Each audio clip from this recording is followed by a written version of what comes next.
আচ্ছা বন্ধু, তোমার একটা প্রশ্ন করি। বিদেশ তো আজকে 1 বছর হয়ে গেছে আমাদের।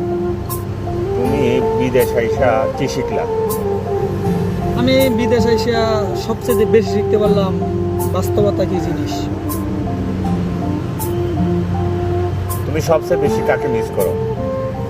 সবচেয়ে বেশি মিস করি আমার বাবারে। কেন?